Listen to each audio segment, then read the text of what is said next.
रसखान गए थे वृंदावन। कैसे गए रसखान?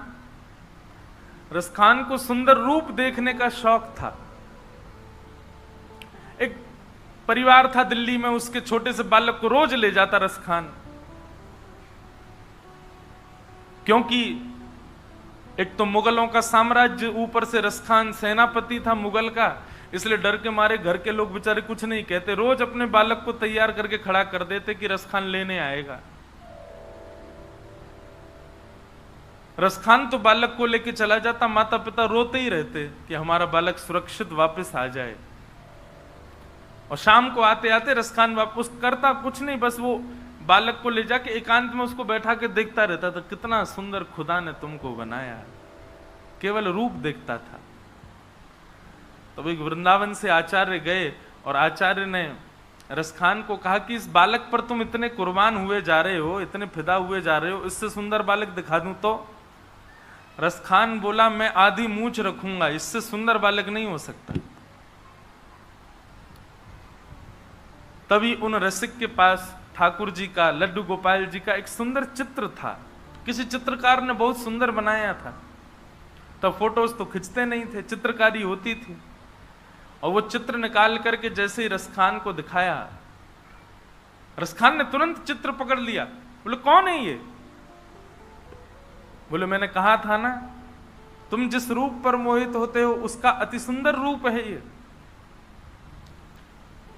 रसखान तो देखने लगा, आहा, नेत्रों की आकृति तो देखो कितनी सुंदर। अरे केश ऐसे ही हैं क्या वास्तव में इस बालक के? इतने घुंघराले, इतने रेशमी। अरे इसके हाथ भुजाएं तो देखो, इसके चरण कमल तो देखो, इसका वक्ष तो देखो, इसकी ग्रीवा तो देखो। अरे बहुत सुंदर है ये बालक, तो मेरी तो दृष्टि ही नहीं हट रही है। जो रसिकाचार्य थे उन्होंने चित्र वापस ले लिया, पर रसखान तो व्याकुल हो गया। एक चित्र देख करके उसकी छवि चित्त में बस जाती है, परंतु रसखान तो इतने व्याकुल हो गए, पीछे पड़ गए, चरणों में गिर गए, मुझे वो चित्र दे दो। चित्र दे दिया, हृदय से लगा करके बैठ गए, ये तो बहुत सुंदर है, ये बालक कहां मिलेगा? रसिकाचार्य बोले, ये बालक वृंदावन में रहता है, इसके पिताजी नंद बाबा हैं, मैया यशोदा जी हैं, और ये वृंदावन में रहता है। रसखान बोले, वृंदावन तो यहीं पास ही है? बोले, हाँ वहीं रहता है। अच्छा, वहां कहां मिलेगा ये बालक? बोले, बालक बड़ा चंचल है, एक जगह टिकता नहीं है, इधर उधर घूमता रहता है, इसको ढूंढने के लिए बड़े प्रयास करने पड़ेंगे। रसखान बोले, जो कहोगे सो करूंगा, पर यह बालक मिलना चाहिए। रसिकाचार्य जी ने बताया, बोले, नित्य यमुना स्नान करना पड़ेगा, संत जनों को प्रणाम करना पड़ेगा। क्यों? क्योंकि संत जनों को ही उसका पता होता है। वो संत जन प्रसन्न होकर के किसी दिन आज्ञा कर देंगे, वहां चले जाओ, तो वहीं मिलेगा वो। इसलिए नित्य संतों को प्रणाम करना पड़ेगा। और बालक बड़ा चतुर है। बोले, क्यों? ऐसे ही किसी का स्पर्श नहीं करता है। रसखान बोले, कब करता है स्पर्श? बोले, पहले देखता है कि गले में कंठी माला होगी, सिर पर उर्दपुंड होगा, मुख में गुरु मंत्र होगा, चित्त में उसका स्वरूप विद्यमान होगा, तभी स्पर्श करता है।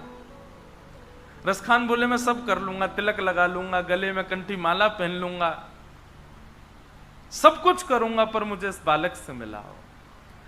रसिकाचार्यों ने नियम बता दी। और रसखान वृंदावन में कोई भक्ति करने नहीं आए थे। रसखान वो वृंदावन में तो उस बालक से मिलने आए थे। बस बालक किस कारण से मिलेगा, किस उपाय से मिलेगा, वो सारे उपाय मैं करूंगा।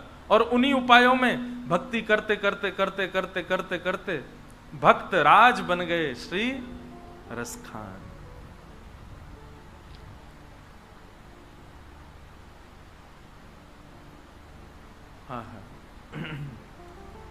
अद्भुत है ठाकुर जी की लीला। सुनो दिल जानी मेरे दिल की कहानी, सुनो दिल जानी मेरे दिल की कहानी, तेरे हाथ हूँ बिकानी, तेरे हाथहु बिकानी बदनाम भी सहूंगी, सुनो दिल जानी मेरे दिल की कहानी, सुनो दिल जानी मेरे दिल की कहानी। अकबर की एक पत्नी हुई ताज बेगम। वो ताज बेगम ने जब पहली बार ठाकुर जी को देखा, ठाकुर जी को देख करके वापस चली गई, लेकिन उसको ज्वर चढ़ गया। अब तो 24 घंटा ठाकुर जी की याद में रोती रहती है। तब अकबर से आज्ञा लेकर, बड़ी लंबी बड़ी कथा है, उतनी बड़ी तो नहीं, पर अकबर से आज्ञा लेकर के ताज बेगम वृंदावन आ गई हमेशा के लिए। और वृंदावन में आकर के ठाकुर जी के बस दर्शन की लालसा में घूमती रहती। कोई उसको मंदिर में नहीं घुसने देता। क्यों? वो मुसलमान है, इसको कैसे जाने देंगे भीतर? पता नहीं किस भाव से आई है, किस कामना से आई है। दर दर भटकती और यही पद गाती थी। ये ताज बेगम का ही पद है।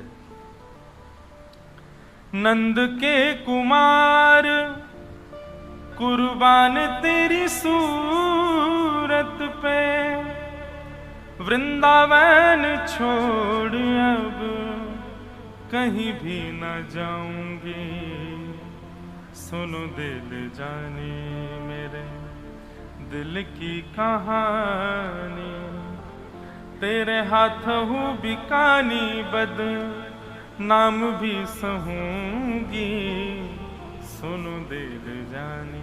ताज बेगम के चरित्र में ऐसा वर्णन आता है कि ताज बेगम को मंदिर नहीं जाने देते थे, तो मंदिर से दर्शन करके आने वाले लोगों से ताज बेगम पूछती थी, आज कैसा श्रृंगार किया है, कैसा रूप बनाया ठाकुर जी ने, कैसे वस्त्र पहने, कैसे पोशाक पहने।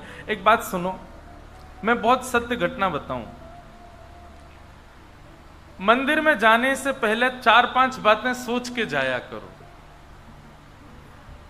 आज ठाकुर जी की पोशाक ऐसे रंग की होनी चाहिए, आज ठाकुर जी की गले की माला ऐसी होनी चाहिए, आज ठाकुर जी के मत्स्याकृत मयूराकृत या फिर मकराकृत कुंडल होने चाहिए। मत्स्याकृत मतलब हो गए मछली के आकार के, मयूराकृत हो गए मयूर के आकार के, और मकराकृत हो गए मगरमच्छ के आकार के। और कुछ नहीं तो केवल मोतियों के कुंडल होंगे। मन में पहले से सोच लो, अपने चित्त में एक छवि ठाकुर जी की बना करके फिर मंदिर में जाओ, और फिर भीतर जाकर के मैचिंग करना कि मैंने जो जो सोचा उसमें से कुछ मैच हुआ कि नहीं। और जैसे ही आपको मैचिंग दिखेगी ना, 2 लोग संग लेके जाना, क्योंकि अनकॉन्शियस हो जाओगे, फिर बेहोशी आ जाएगी आपको। एक भी चीज यदि मिल गई तो, और जब मिलता हुआ दिख जाए ना, जो विचार किया वैसा श्रृंगार दिख जाए, तो बस प्रसन्न हो जाना कि मेरी भक्ति स्वीकार हो रही है, ठाकुर जी स्वीकार कर रहे हैं। एक प्रसंग है, मैंने 1-2 बार सुनाया कथा में। हमारे गिरधर लाल जी कल पधारे थे कथा में। आप श्री का प्रथम जन्मोत्सव हम लोगों ने मनाया नाथद्वार में, और इस बार ठाकुर जी का 5म जन्मोत्सव भी नाथद्वारा में ही है।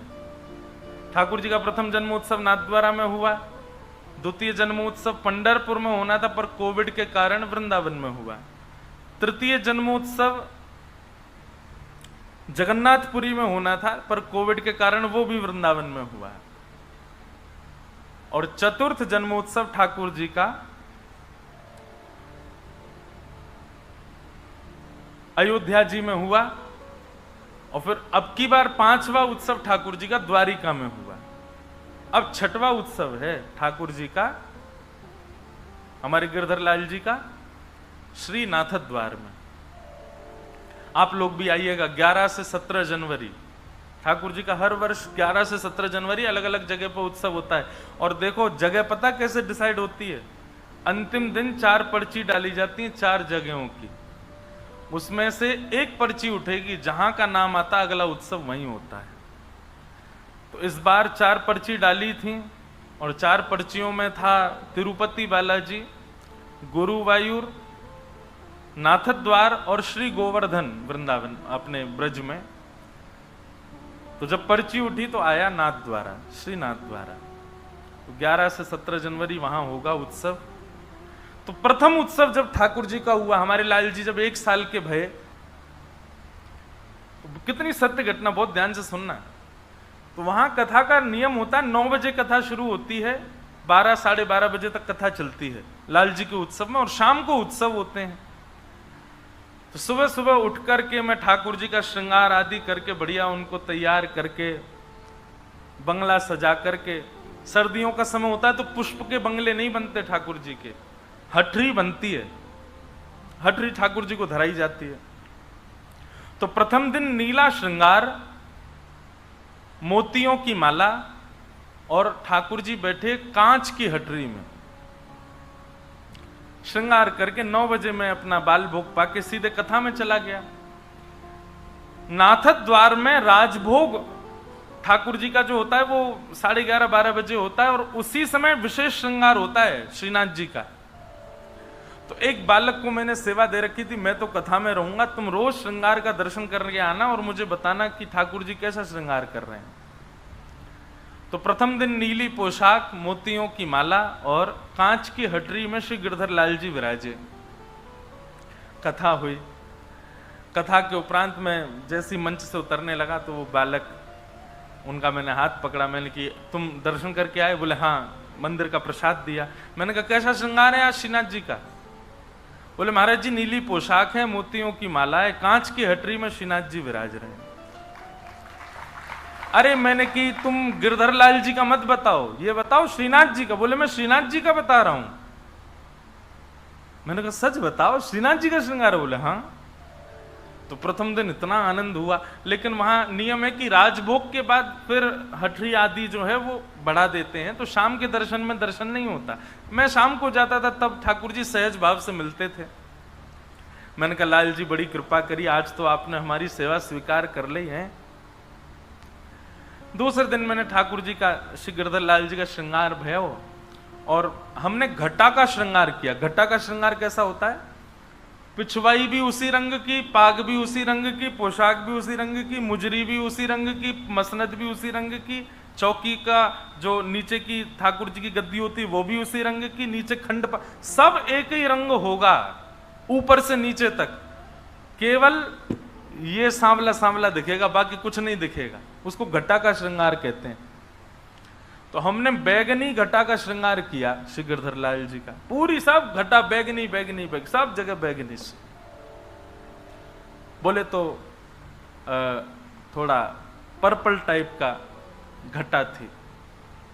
श्रृंगार करके मैं चला गया कथा करने। कथा करके मुझे लगा एक दिन मैच हो गया। दूसरे दिन जब उतर करके गए तो हमने उससे पूछा, मैंने हाँ भाई आज श्री ठाकुर जी का श्रृंगार कैसा? अच्छा वो गिरधर लाल जी का दर्शन बाद में करता था, मैं लाल जी श्रीनाथ जी का दर्शन बाद में करता था।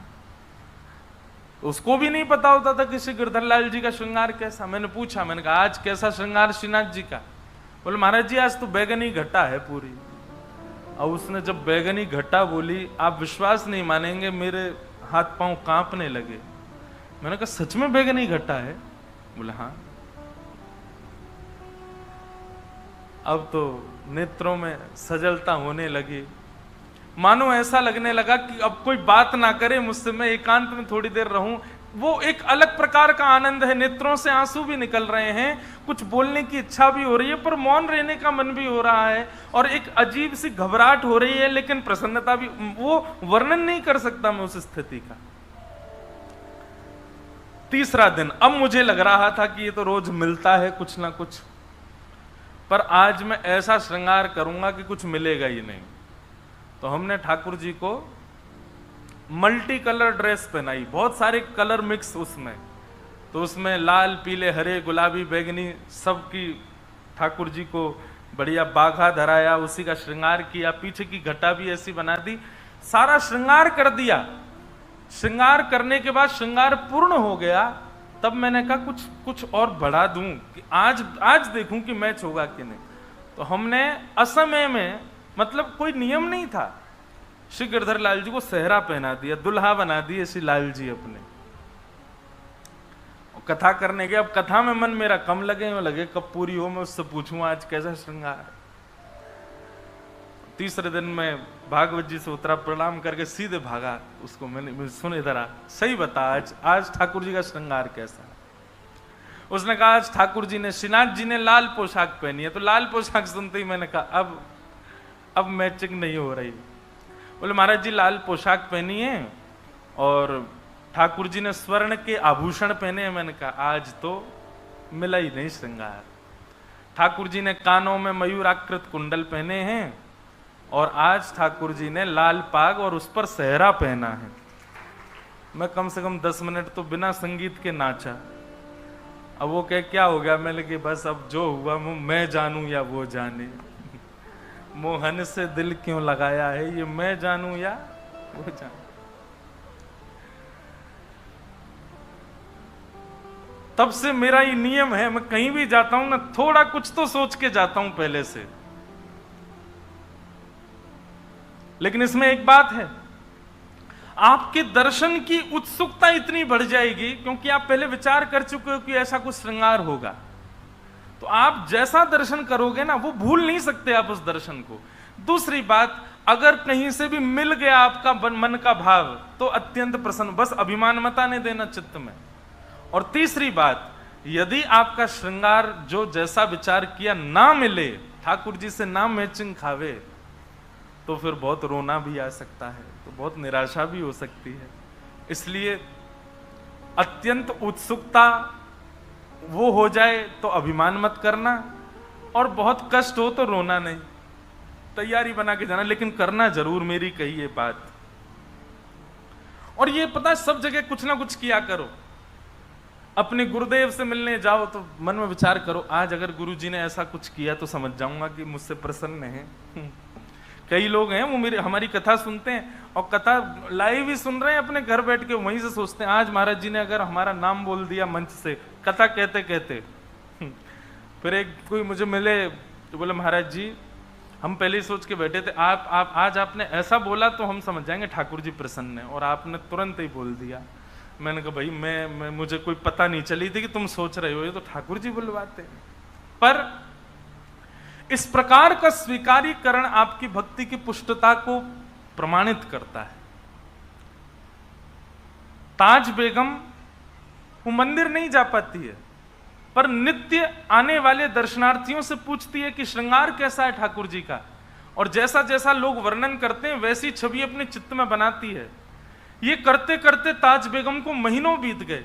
वो रोज सुन सुन करके ठाकुर जी की छवि चित्त में बनाती है और वहीं दर्शन करती है। एक दिन ताज बेगम ने सोचा, हर बार तो मैं सबसे सुनती हूं, आज मैं खुद ही श्रृंगार करती हूं और फिर पूछूंगी। तो आज ताज बेगम ने अपने हृदय के ठाकुर जी का खुद ही श्रृंगार किया। ऐसी पोशाक है, ऐसी माला है, ऐसी पाग है, ऐसे कानों के कुंडल हैं। अब वो जब गई, ये प्रेरणा मैंने ताज बेगम से ली, तो वो गई और जाकर के मंदिर के बाहर खड़ी हो गई, अंदर तो जाती नहीं है। तो जैसी निकल कर क्या उनसे पूछती है आज ठाकुर जी का श्रृंगार कैसा। बोले आज तो ठाकुर जी ने लाल पोशाक पहनी है, स्वर्ण के आभूषण पहने हैं, ऐसी पाग पहनी है, यहाँ पर थोड़ी पर हीरा लटका है, नथ बेसर पहनी है। अब ताज बेगम रोवे सो रोवे, क्यों? क्योंकि उसने अपने हृदय में भी ऐसे ही ठाकुर जी का श्रृंगार किया। स्थिति ये हो गई ताज बेगम की, अब ताज बेगम जो सोचती है ठाकुर जी वैसा ही श्रृंगार करते हैं भीतर, उसको भीतर जाने की आवश्यकता नहीं है। ताज बेगम को प्रवेश करने की आवश्यकता नहीं मंदिर में, वो जानती है कि आज ठाकुर जी का ऐसा श्रृंगार होगा। अब तो यह स्थिति हो गई कि ताज बेगम यदि सोच ले कि ऐसा नहीं ऐसे होंगे ठाकुर जी, तो वैसे ही बनेंगे आज ठाकुर जी भीतर। पुजारी जी और कुछ कर ही नहीं सकते, उससे बाहर जा ही नहीं सकते। यही स्थिति सूरदास जी की। सूरदास जी महाराज रोज वर्णन कर देते हैं ठाकुर जी के श्रृंगार का। एक दिन गोसाई जी ने कहा कि ये तुक्का मार देते हैं, इनको दिखता तो है नहीं, आंख तो है नहीं इनकी, इनको कैसे पता ठाकुर जी कैसे बने। तो ठाकुर जी को एक कौपीन पहना दी, गले में मोतियों की माला पहना दी, और कुछ पहना ही नहीं। आज ठाकुर जी निर्वस्त्र खड़े कर दिए। सूरदास जी से बोले अब बताओ ठाकुर जी कैसे लग रहे हैं। बोले पीतांबरी बोल देना ये तो सामान्य बात है, ठाकुर जी पीतांबरी पहनते ही हैं। सिर पर पाग बोल देना, कभी मुकुट बोल देना, ये तो सामान्य बात है, क्योंकि पाग और मुकुट के अलावा कुछ पहनते नहीं है। आज बताए सूरदास क्या पहना है ठाकुर जी ने, क्योंकि सूरदास ठाकुर जी तो आज निर्वस्त्र खड़े हैं, नेत्र है नहीं सूरदास जी के। जैसे ही कपाट खुले श्रीनाथ जी के, सूरदास जी पहले तो मुंह पे हाथ धर के खूब हंसे। गोसाई जी बोले क्या हो गया, आज कैसे लग रहे हैं ठाकुर जी? आज तो बहुत प्यारे लग रहे हैं। बताओ तो सूरदास कैसे लग रहे हैं? नेत्र नहीं है सूरदास जी के। सूरदास जी कहते हैं, मोतन माल गले उर साजे, छवि के उठत तरंगा, आज हरि देखे नंगम नंगा, आज हरि देखे नंगम नंगा। सबके नेत्र सजल हो गए जब सूरदास जी ने वर्णन किया। नेत्रों की आवश्यकता नहीं है ठाकुर जी को देखने के लिए भैया, प्रेम की आवश्यकता है, अंतर हृदय में भाव की आवश्यकता है।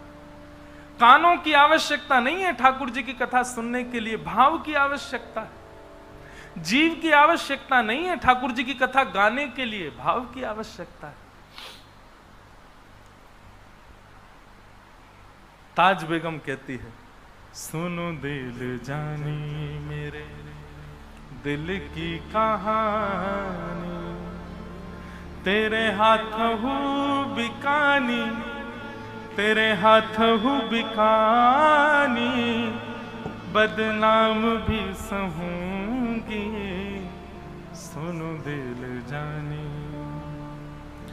देव पूजा ठानी में नमाज हूँ भुलानी, तज कलमा कुरान तेरे गुणन गहूंगी मैं, सुनो दिल जानी मेरे दिल की कहानी, तेरे हाथ हूँ बिकानी, तेरे हाथ हूँ बिकानी, बदनाम भी सहूंगी, सुनो दिल जानी। सांवला सलोना सिर ताज सिर कूले दिए, तेरे नेह दाग में ने दाग हूँ गधूंगी मैं, सुनो दिल जानी मेरे दिल की कहानी। नंद के कुमार कुर्बान तेरी सूरत पे,